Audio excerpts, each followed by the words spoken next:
All right. Hello, Violas.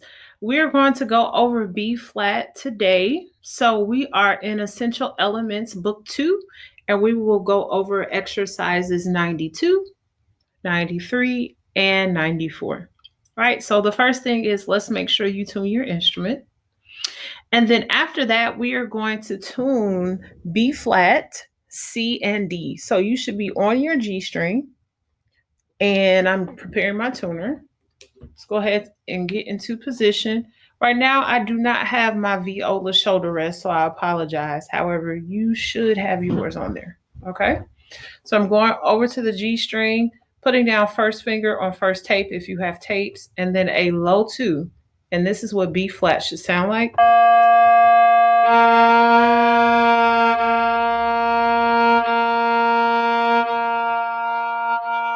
All right, so now once we get that in tune, we're going to prepare and make sure we have a whole step spacing between our second and third finger.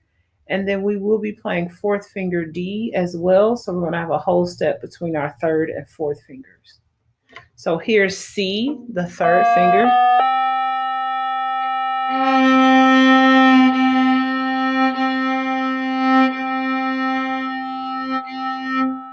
And then fourth finger D.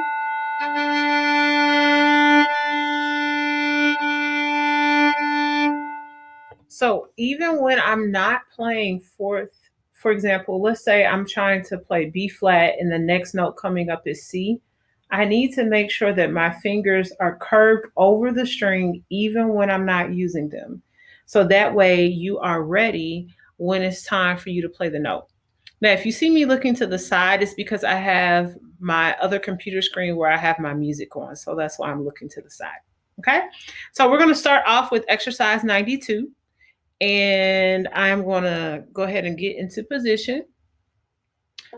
Place my fingers over the string so that they're ready. Even though I'm not starting off with the fourth finger, D, I'm still going to have them curved over the string. And right now I have pressed down low two. Here's the beginning, and I'm going to play exercise 92. 1, 2, 3, 4.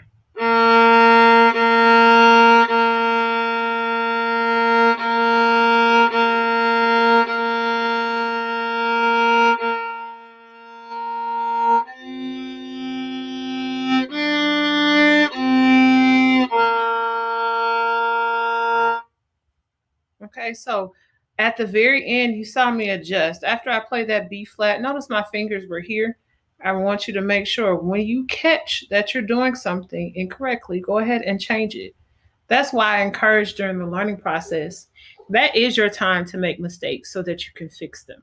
Okay, so again, there are a couple of things you want to remember when you're setting up to play this exercise 92. You want to make sure you have whole step spaces between second and third finger and third and fourth fingers.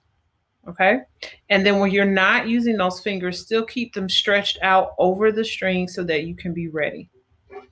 Okay, so now we're going to transition to exercise 93. 93 is rolling along, and that sounds just like Mary Had a Little Lamb.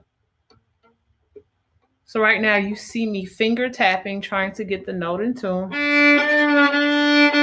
Another way of checking that is for your fourth finger D, you can test it against your already tuned D string.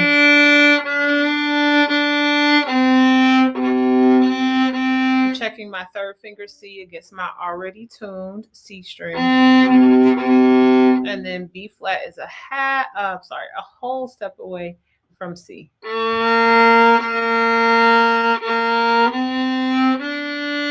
Now we're ready to play exercise 93. 1, 2, breathe, go.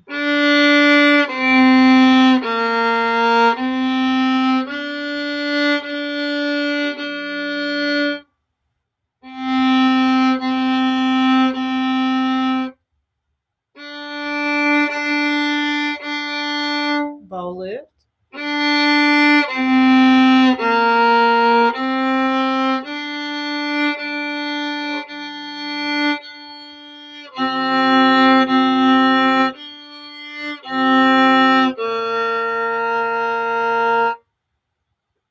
Okay, so you should have noticed that I was ready for each of those notes, B flat, C, and D, because those fingers were curved over the string. And I remembered the spacing. So a whole step space between second and third fingers, and a whole step space between third and fourth fingers. Okay, let's do one more exercise, exercise 94. And in exercise 94, we're still working with B flat, C, and D.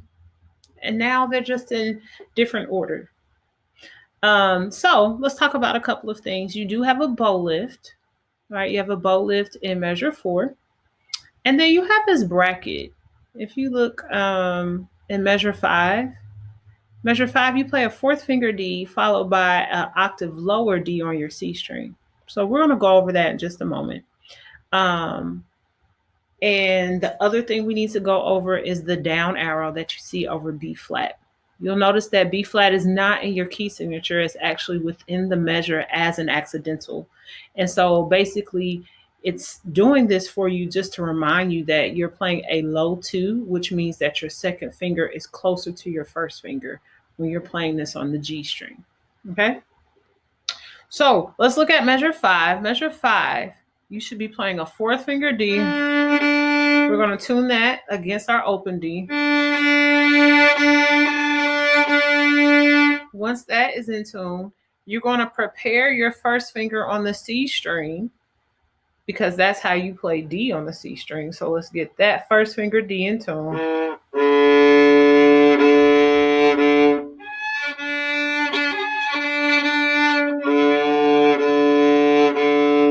And so, as you know, I'm not a violist, but I like when I make mistakes because I can fix them.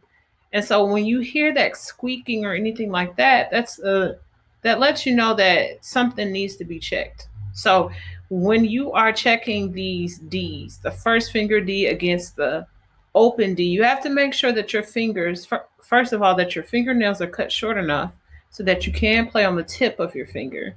And then also you want to make sure that your fingers are only touching right now the G string, at least the second, third, and fourth fingers, because your first finger is going to be on the C string to play that D. So what do you mean? Well, look at measure 5. Measure 5, you play fourth finger D, and then you play first finger D. And so I had to lift up my fingers slightly, but just know that in order to play the first finger D, it has to be on the C string, and only the first finger needs to be on the C string. So I'm going to play measure 5 one more time.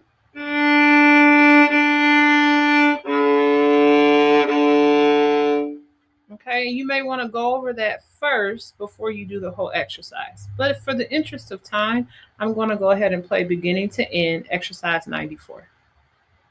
2, and ready, go.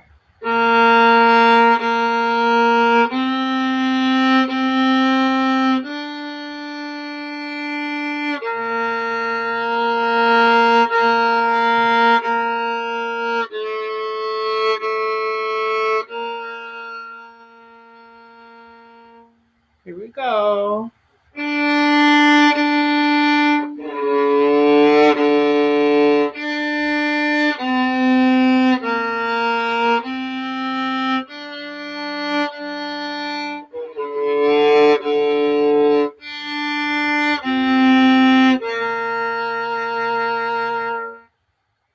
Okay, so as you heard, I still have some more practicing to do with this, and that's okay. Remember, this is our first time doing the exercise. And so, Violas, your challenge here is going to be making sure that at measure 5, you can clearly play the fourth finger D to the first finger D in tune. All right, I look forward to hearing your recording of it. I have added this in Smart Music, exercise 94. Thank you.